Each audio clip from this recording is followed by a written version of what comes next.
ఏలూరు జిల్లా ఏజెన్సీ ప్రాంతాల్లో మన్యం బంద్ ప్రశాంతంగా కొనసాగుతోంది. జీవో నెంబర్ 3కు చట్టబద్ధ కల్పించాలని కోరుతూ గిరిజన సంఘాలు బంద్కు పిలుపునిచ్చాయి. బుట్టాయిగూడెంలో వ్యాపారులు స్వచ్ఛందంగా దుకాణాలు మూసివేసి బంద్కు మద్దతు తెలిపారు. గిరిజన సంఘాల నేతలు ర్యాలీ, మానవహారం నిర్వహించి తమ డిమాండ్లను ప్రభుత్వం దృష్టికి తీసుకెళ్లారు. జీవో నెంబర్ 3కు చట్టబద్ధ కల్పించాలని, 1/70 చట్టాన్ని పరిరక్షించాలని డిమాండ్ చేశారు. రాబోయే డీఎస్సీలు ఏజెన్సీ ప్రాంతాలకు ప్రత్యేక డీఎస్సీ ప్రకటించి 100% రిజర్వేషన్లు అమలు చేయాలని ప్రభుత్వాన్ని కోరారు.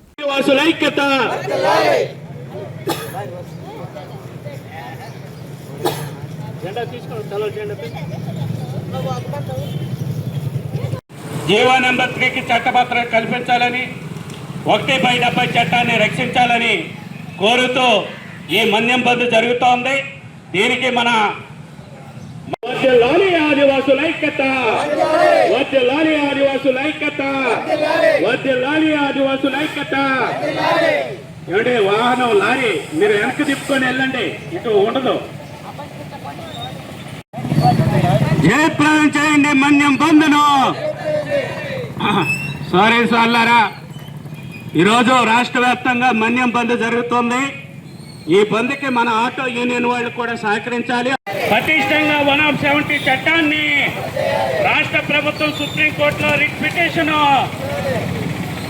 ఇక్కడికన్నా జయప్రదం చేయండి మన్యం బంద్ను. వర్ధిల్లాలి ఆదివాసుల ఐక్యత, వర్ధిల్లాలి ఆదివాసుల.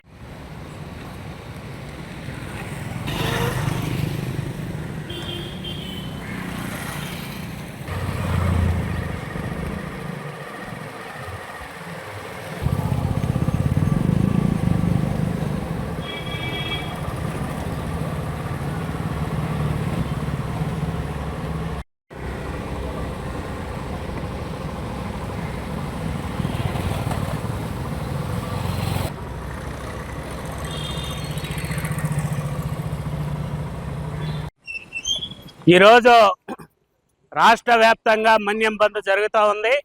ప్రధానంగా జీవో నెంబర్ 3కి చట్టభద్రత కల్పించమన్నది రాష్ట్ర ప్రభుత్వం ఎన్నికల వాగ్దానంగా ఈరోజు జీవో లేదన్న పేరుతోని మేము అధికారంలో వస్తే ప్రత్యేక జీవోని ఏర్పాటు చేస్తామన్నారు. మేము ప్రత్యేక జీవో కాదు, దానికి చట్టభద్రత కల్పించమని కోరుతా ఉన్నాం.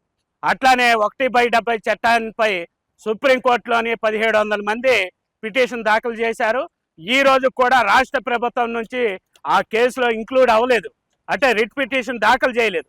కాబట్టి వెంటనే రిట్ పిటిషన్ దాఖలు చేయమన్నది.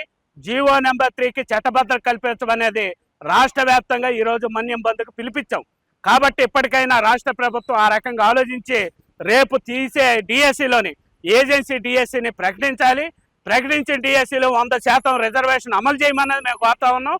అలా చేయకోకుండా కాలయాపన చేస్తే మాత్రం మేము ఊరుకునేది లేదు. ఇప్పటికే కమిటీలు వేసాం, లేదు మాకు కొంత టైం ఇవ్వండి అని కాలయాపన చేస్తూ ఉన్నారు. ఇలాంటి కాలయాపన సరిది కాదు. రేపు ఆగస్టు 9వ తారీఖున ప్రపంచ ఆదివాసీ దినోత్సవం జరుగుతోంది. ఈ ప్రపంచ ఆదివాసీ దినోత్సవం నాటికల్లా మీరు ప్రకటించమన్నదే మేము బంధు ద్వారా ప్రభుత్వానికి హెచ్చరిక చేస్తూ ఉన్నాం. ఈ రోజున రాష్ట్ర వ్యాప్తంగా జీవో నెంబర్ 3కి చట్టబద్ధత కల్పించాలని చెప్పేసి బంద్ నిర్వహిస్తున్నాం.